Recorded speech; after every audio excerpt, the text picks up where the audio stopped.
시편 82편 강해입니다.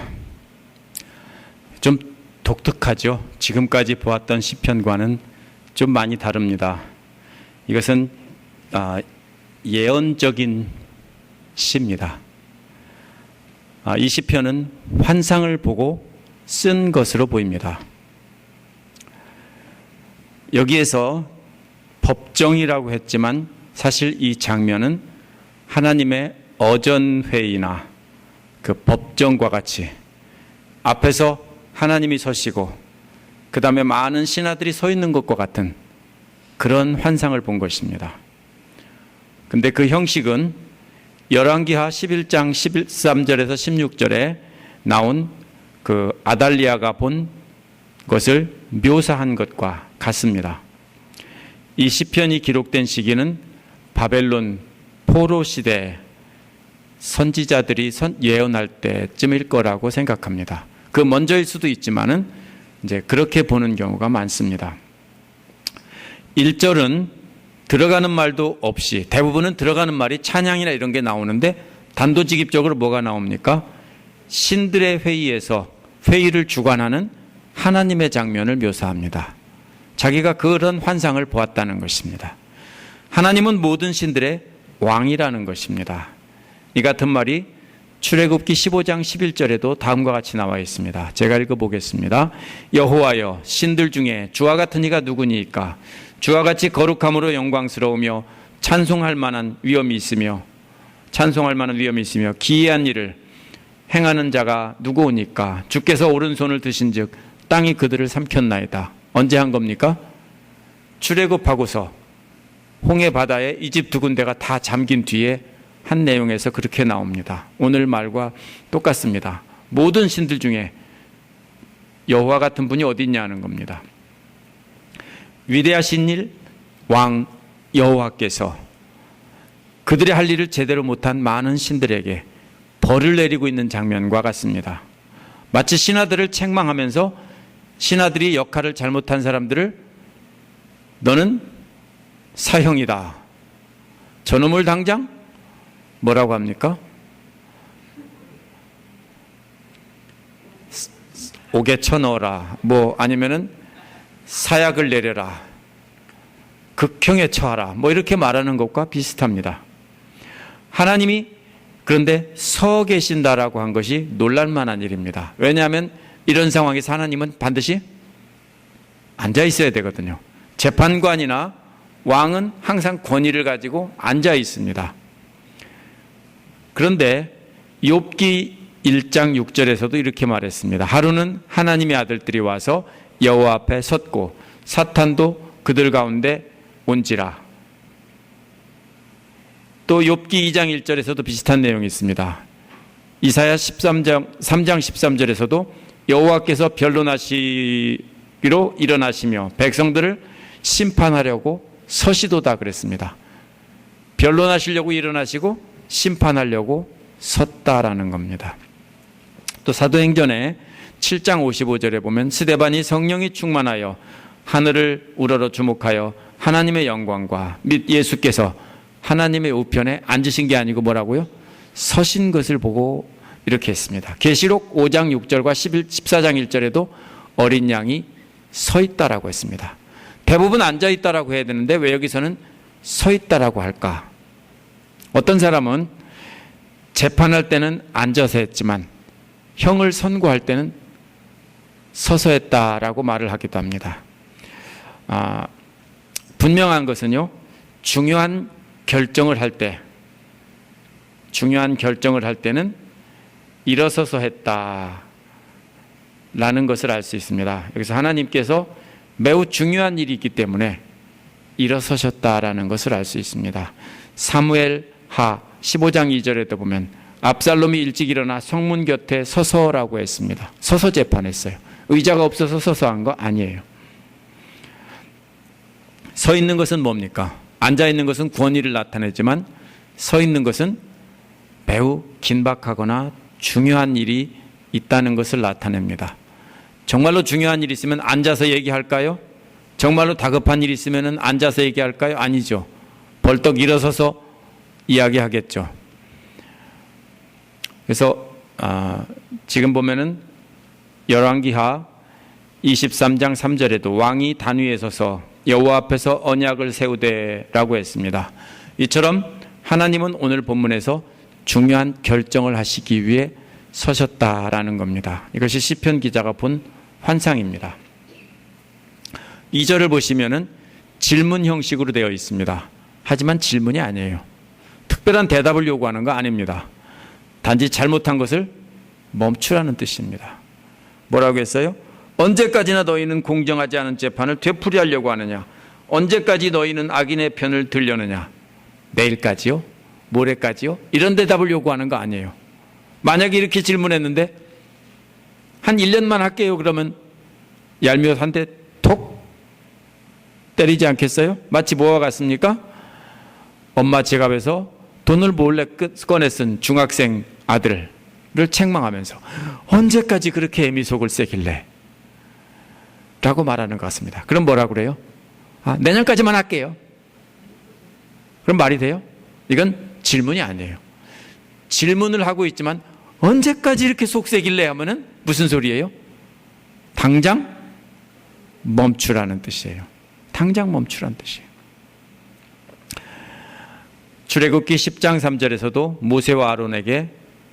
모세와 아론이 바로에게 뭐라고 했냐면요. 하나님 말씀을 전하면서 내가 언제까지 내 앞에서 겸비하지 아니하겠느냐라는 말씀을 전했어요. 민수기 14장 27절에도 내가 어느 때까지 참으랴 라고 하나님께서 모세와 아론에게 말씀하시는 내용이 나옵니다. 이게 다 뭐예요? 당장 멈추라는 거예요. 누구한테 멈추라고 합니까? 하나님 앞에 모인 신들에게 당장 멈추라는 겁니다. 뭐를요? 공정하지 않은 판결을 하는 것을 당장 멈추라는 겁니다. 3, 4절은 공정하지 않은 판결을 멈추는 대신에 해야 될 것을 말합니다. 여기서 우리가 알아야 될 것은 하지 말기만 하면 되는 게 아닙니다. 나쁜 짓을 안 하면 끝나는 게 아니라 올바른 행동을 해야 되는 것입니다. 불공정한 재판을 멈추라고 한 뒤에 나온 것은 불공정한 재판을 멈춰서 끝나는 게 아니라 적극적으로 선을 행해야 된다는 것입니다. 오늘날 우리도 마찬가지입니다. 불공정한 옳지 못한 일을 안 하면 된다. 그게 아니라 적극적으로 선한 일을 해야 됩니다. 근데 선을 베풀 대상이 여기서 누구라고 했습니까? 가난한 사람과 고아와 가련한 사람과 궁핍한 사람입니다. 가난한 사람과 고아를 위해서는 변호를 하라고 했는데 이들은 살아갈 때 물질이 없는 사람들이에요. 먹을 게 없어서 고생하는 사람들입니다. 이들이 먹을 게 없어서 고생하고 억울한 일을 당해도 일해놓고도 품삯을 못 받아도 어떻게 해요? 도와줄 사람이 없다는 거예요. 이들을 변호하라는 것은 변호사가 되라는 뜻이 아니라 저들의 억울함을 풀어주라는 거예요. 너 왜 얘한테 이렇게 안 줬어? 하고 억울함을 풀어주라는 거예요. 어떻게 풀어줍니까? 그 다음에 나왔어요. 또 가련한 사람과 궁핍한 사람은 또 뭐냐면 가진 자들에게 억압당하는 사람들입니다. 그렇죠? 전에 그런 일이 있었어요. 그런 일이 많이 있었어요. 베트남 아가씨가 한국으로 와서 공장에 취직했는데 이거 집어넣고 자르고 이런 걸 하다가 손가락이 잘렸어요. 근데 월급도 안 주고 치료비도 안 주고 그냥 불법 체류자라고 쫓아보냈어요. 나쁜 사람이죠. 그죠? 그런 게 바로 뭐예요? 바로 여기서 말하는 가련한 사람들, 궁핍한 사람들, 억압당하는 사람들이에요. 가진 자들에게, 힘 있는 자들에게 뭡니까? 억울한 일을 당하는 사람들이에요. 이들에게 뭐를 하라고요? 공의를 베풀라고요. 공의가 뭡니까? 공정한 재판을 하라는 거예요. 공정한 재판으로 힘 있는 사람들은 어떻게 하라고요? 벌하고 억압받는 자들은 도와주라는 거예요. 이것이 하나님의 뜻이고 하나님이 하시는 일이에요. 그런데 이 악한 신들은 그렇게 안 하고 있다는 거예요. 4절에서 뭐라고 합니까? 가난한 사람과 빈궁한 사람을 구해주라고 했고 또 그들을 악인의 손에서 구해주라고 했습니다. 구해주라는 말이 두 번 나왔는데 둘이 다른 말이에요. 앞에 구해주라는 말은 도망갈 수 있게 도와주라는 뜻이에요. 어떻게 구해줍니까? 감옥에 있는 사람, 묶여 있는 사람을 묶인 걸 풀어주고 감옥 문을 열어주고 너 나 못 봤다고 해 하면은 뭐예요? 이게 구해주는 거예요. 구해주는 거죠. 직접 꺼내주진 않았지만 풀어주고 감옥 문 열어주고 가. 이게 앞에 구해준 거예요. 그런데 뒤에 구해준 것은 다른 말이에요. 악인의 손에서 확 낚아채란 얘기예요. 마치 조폭에게 잡혀 있고 조폭이 지키고 있어요. 그런데 그냥 2단 엽차기로 조폭을 때려 눕히고서는 조폭의 손에 잡혀 있는 불쌍한 여자를 확 잡아채 가지고서 튀는 거예요. 그게 뒤에 구해주는 거예요. 가난한 사람과 빈궁한 사람이 이렇게 가진 자들에게 억압받고 있을 때 간접적으로 구해주고 직접적으로 구해주라는 거예요. 우리가 두 가지 방법으로 도와줄 수 있죠. 옆에서 이렇게 할 수 있도록 해주는 방법이 있고 때에 따라서는 자기가 직접 개입해서 도와줄 수 있죠. 이거를 꼭 돈 얘기만 가지고 말할 수는 없어요. 어떻게 적용해야 될까요? 우리도 역시 마찬가지예요. 이와 같이 여러 가지로 어려움 당해 있는 사람들에게 우리가 간접적으로 조언해줘서 도와줄 수 있어요. 너 그렇게 하면 안 돼. 이렇게 해야 돼. 듣기 싫어해도 해줘야 돼요. 도와줘야 돼요. 그리고 만약에 빠져나갈 수 없는 그런 데 빠져 있으면 확 낚아채서라도 강제로라도 구해줘야 돼요. 5절은 신들의 상태를 묘사한 겁니다. 이거는 누군가가 그들을 고소한 내용이라고 볼 수 있습니다. 3절, 4절에서 하나님이 명령한 거에 대해서 하나님 앞에 있는 비서나 누군가가 대답하는 거 아니면 이르는 말이라고도 볼 수 있습니다. 어쩌면 하나님의 비서관이 저들에게 막 명령을 하자 옆에서 한마디 거들었을지도 모릅니다. 뭐라고 했습니까? 그들은 그렇게 할 생각이 없다 라고 해석한다면 무슨 뜻이냐면 그들은 회개하고 돌이켜서 하나님의 뜻에 행할 수 있는데 안 한다는 뜻이에요. 그러나 만약에 그들이 여기처럼 깨닫지도 못하고 분별력도 없다라고 하면은 가난한 사람과 빈궁할 사람은 구할 능력조차도 없고 아무 생각조차도 없다는 뜻이 돼요. 저들이 제 역할을 못하니까 어떻게 됐다고 했습니까? 땅이 기초가 송두리째 흔들렸다고 보고하고 있습니다. 이게 뭡니까? 하나님의 창조 질서가 망가졌다는 뜻이에요. 이는 뭘 비교한 겁니까? 왜 갑자기 성경에서 시편에서 이렇게 신들이 나오는 것을 본 적이 없죠? 뭔 뜻이에요? 하나님의 능력과 다른 잡신들의 능력을 비교하고 있는 얘기지 진짜로 하나님 앞에서 신들이 쫙 서서 하나님이 시키는 대로 한다 이런 뜻이 아니에요. 다른 신들은 하나님의 뜻에 따라 공의를 행할 능력이 없다는 거예요. 그러나 다른 신들은 완전히 아무 능력도 없다는 것이 아닙니다. 저들은 힘이 있는데 무슨 힘이 있습니까? 세상을 망가뜨릴 힘이 있어요. 하나님께서 창조하신 그런 창조 질서를 망가뜨리는 능력이 있어요. 오늘날 뭐예요? 남자와 여자가 결혼해야 애도 생기고 후손도 이어가고 그게 하나님의 창조 질서예요. 근데 얘들은 요즘에 뭐라고 그래요? 남자끼리 결혼하겠대요. 여자끼리 결혼하겠대요. 그리고 그것이 타고난 본성이라 어쩔 수 없대요. 맞아요? 거짓말이에요. 완전히 거짓말이에요. 그런데 그것을 뭡니까? 오늘날 많은 주에서 합법이라고 인정하고요. 만약 그거 가지고서 나쁘다라고 하면 미국에서 매장돼요. 그렇죠? 만약 대통령이 그런 말을 한 번 했다 하면 끝장나요.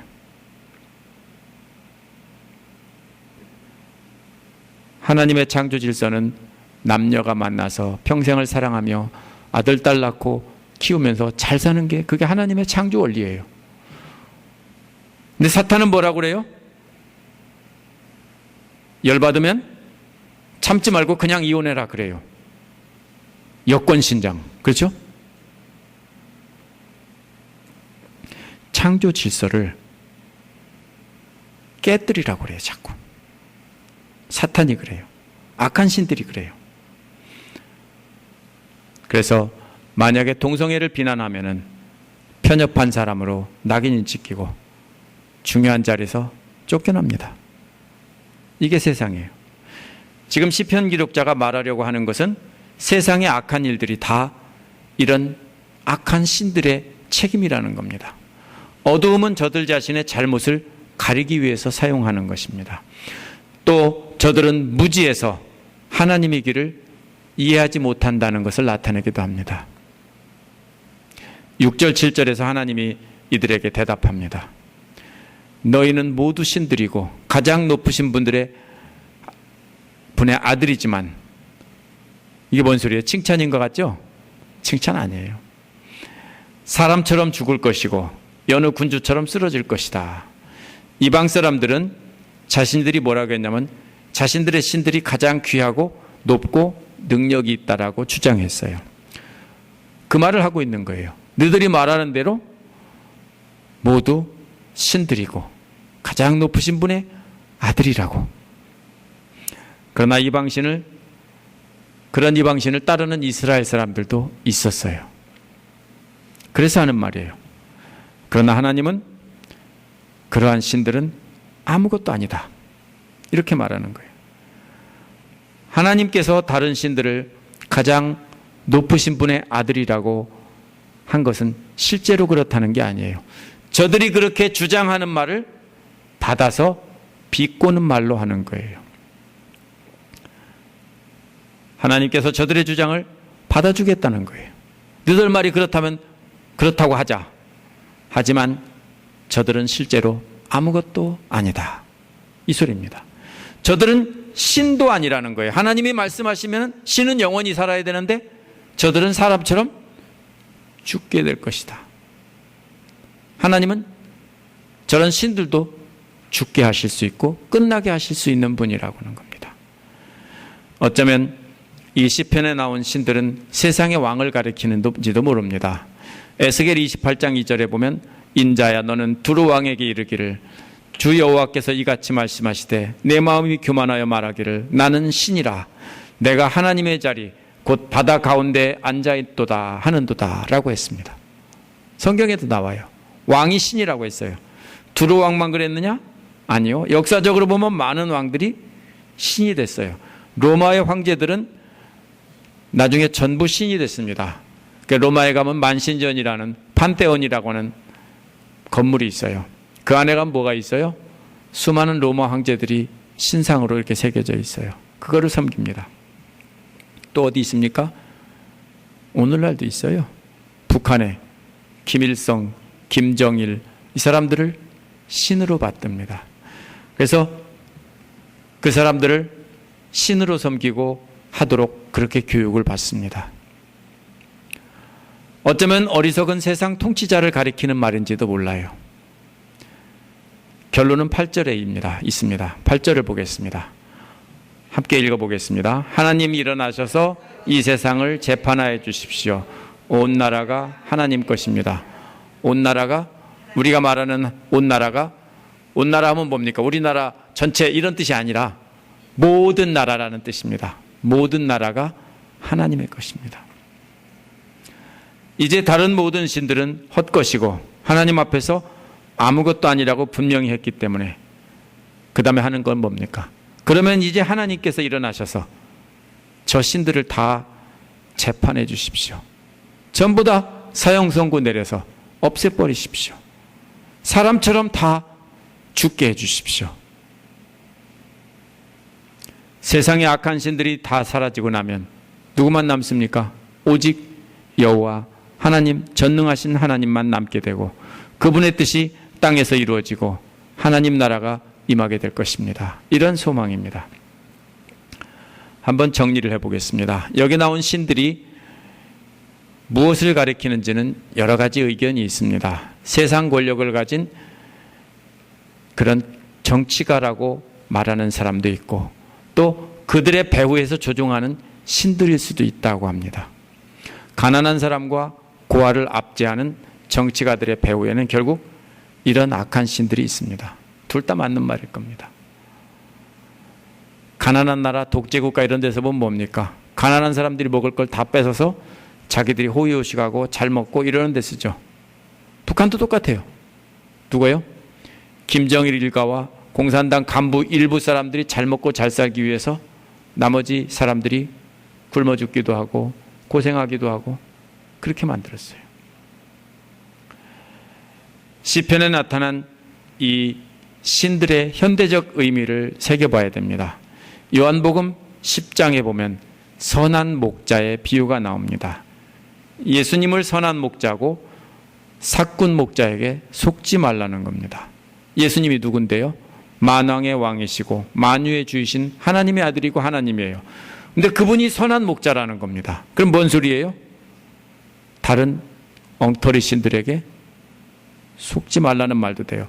물론 거짓 선지자가 나타나서 사람들을 속일 것인데 속지 말라는 뜻도 되지만은 예수님이 참 하나님이면은 거짓 선지자들의 배후에 있는 거짓 신들은 엉터리 신들은 엉터리입니다. 속지 말라는 겁니다.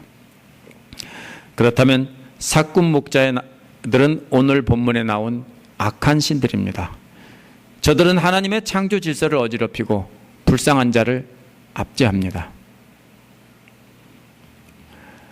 악한 신들은 오늘날 정치 지도자나 현대의 모든 지도자들을 조종합니다. 아까 말씀드린 대로 동성애가 자연스러운 현상이라고 주장해서 쾌락만 추구하게 만듭니다. 돈이 최고라며 황금만능주의의 노예가 되게 합니다. 믿는 자들도 예외가 아니에요. 하나님을 믿는 자들도 세상 쾌락과 돈과 명예와 권력을 갖는 것이 성공하는 길이라고 자녀들을 그렇게 가도록 떠밉니다. 그런데 그 길은 성공하는 길이 아닙니다. 물론 아이가 공부 잘해서 좋은 학교 가고 좋은 잡을 잡으면 좋은 일이죠. 그게 나쁘다는 게 아닙니다. 근데 그거를 위해서 아이를 몰아붙이면서 그것만 열심히 하도록 해서 교회도 안 나오게 하고 하나님 모르게 가르치면은 그건 잘못 가르치는 겁니다. 오늘 본문에서 하나님은 이런 신들에게 사형 선고를 내렸습니다. 당장 내린 건 아니지만 앞으로 그렇게 될 것이다. 이렇게 사형 선고를 내렸습니다. 하나님은 온 세상 만물을 다 다스리시고 거짓 신들을 모두 무력하게 해서 없애버리고 죽게 할 수 있는 분이라는 겁니다. 예수님이 이 땅에 오신 것도 바로 참 하나님이 인간이 되셔서 선한 목자가 되시고 양들을 바른 길로 인도하시기 위함입니다. 속지 마십시오. 거짓 영들, 거짓 신들에게 속지 말아야 됩니다. 우리도 시편 기록자처럼 하나님께서 일어나셔서 세상을 심판해 주기를 간구해야 됩니다. 그리고 그날이 오기를 기다려야 됩니다. 우리는 세상의 악한 신들의 속임수에 넘어가서는 안 됩니다. 오직 하나님만이 참신이고 그분이 모든 것을 심판하신다. 이것이 오늘 시편 기자가 말하는 것이고 바라는 것입니다. 여러분의 신이 뭡니까? 하나님이라고요? 맞습니다. 근데 여러분에게 또 다른 신이 있을지도 모릅니다. 더 사랑하고 더 중히 여기는 것이 실제로는 하나님을 따라간다고 하면서 다른 것을 따라갈 수 있습니다. 오늘날 현대 많은 사람들이 뭘 따라갑니까? 돈을 따라갑니다. 엄청난 돈이 여러분 주어진다면 교회도 안 나오고 그럴 수 있죠? 주일날 가서 일하면 엄청난 돈이 왕창 쏟아진다고 하면 할 수 있죠. 물론 어쩔 수 없이 일하는 경우도 있습니다. 제가 그걸 무조건 다 정죄하는 건 아닙니다. 뭐가 기준이에요? 뭐가 나의 삶의 중심이냐고요. 우리가 이 시간 한번 생각해 봐야 됩니다. 내 삶에 과연 하나님이 참신인가? 아니면 다른 것을 내가 우선해 놓고 그것을 섬기고 있는가?